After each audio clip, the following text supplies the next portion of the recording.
छठी शताब्दी बीसी प्राचीन इंडिया या इतिहास में एक बहुत बड़ा मोड़ लेकर आई। गंगा नदी के उपजाऊ मैदानों में एक नया राजनीतिक परिदृश्य उभरने लगा। महाजनपद यानी महान स्टेट्स।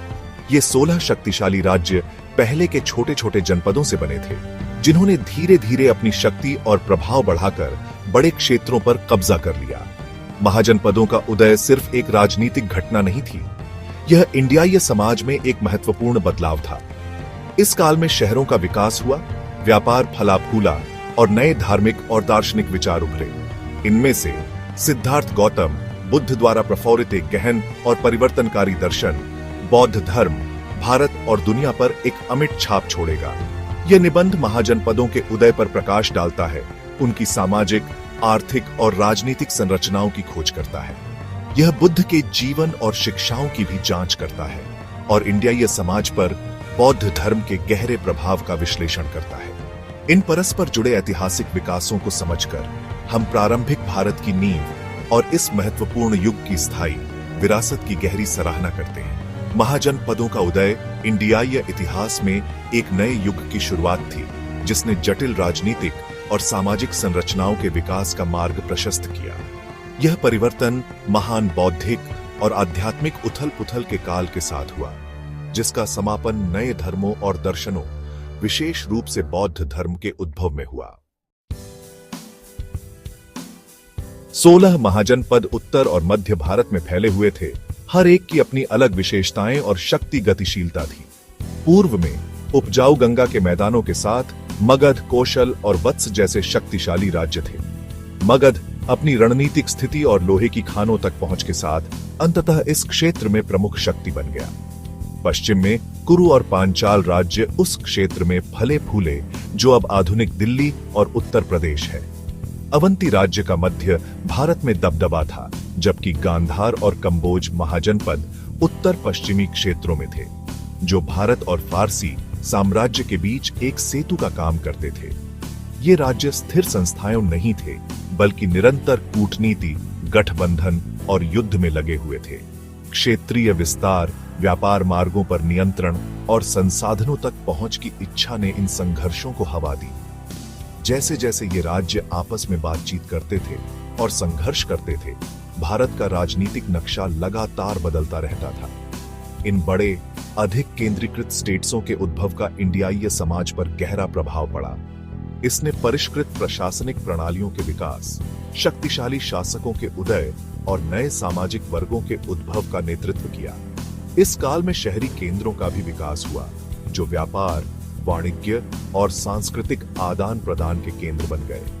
इंडियाई इतिहास में एक नए युग के लिए मंच तैयार था, जो बढ़ती जटिलता और परस्पर संबंधों की विशेषता थी। जबकि जाति व्यवस्था महाजनपदों में सामाजिक संगठन का एक महत्वपूर्ण पहलू बनी रही, इस काल में नए सामाजिक समूहों और व्यवसायों का भी उदय हुआ। शहरों और व्यापार के विकास के कारण एक धनी व्यापारी वर्ग या वैश्यों का उदय हुआ, जिनका काफी आर्थिक प्रभाव था। क्षत्रिय योद्धा वर्ग महत्वपूर्ण शक्ति रखते थे, सेनाओं का नेतृत्व करते थे और राजनीतिक मामलों में भाग लेते थे। ब्राह्मण, पुरोहित वर्ग प्रभावशाली रहे, राजाओं को सलाह देते रहे और धार्मिक समारोह करते रहे। हालांकि अन्य व्यवसायों जैसे कारीगरों, शिल्पकारों और मजदूरों के बढ़ते महत्व ने पारंपरिक जाति व्यवस्था की कठोर सीमाओं को चुनौती देना शुरू कर दिया। आम लोगों का जीवन भी बदल रहा था। कृषि अर्थव्यवस्था की रीढ़ बनी रही, लेकिन नई खेती तकनीकों और लोहे के औजारों के उपयोग से उत्पादकता में वृद्धि हुई। गांव, जो अक्सर नदियों या उपजाऊ भूमि के पास स्थित होते थे, अधिकांश आबादी के लिए सामाजिक जीवन की प्राथमिक इकाइयों के रूप में कार्य करते थे।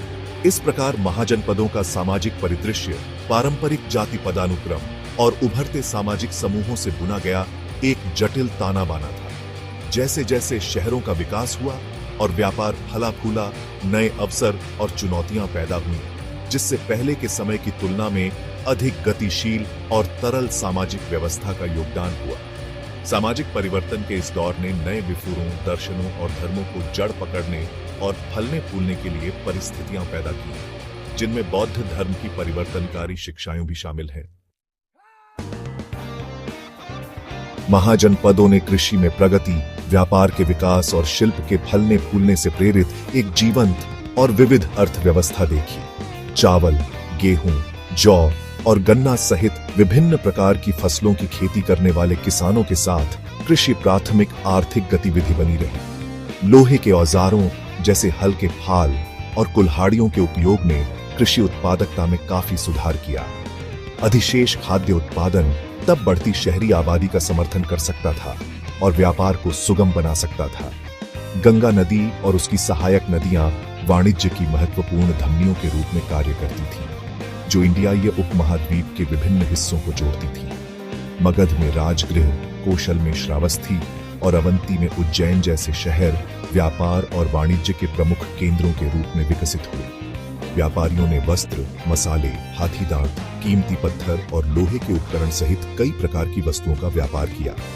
सिक्के वाले पैसे के बढ़ते उपयोग ने आर्थिक लेन देन और व्यापार नेटवर्क के विस्तार को और सुगम बनाया।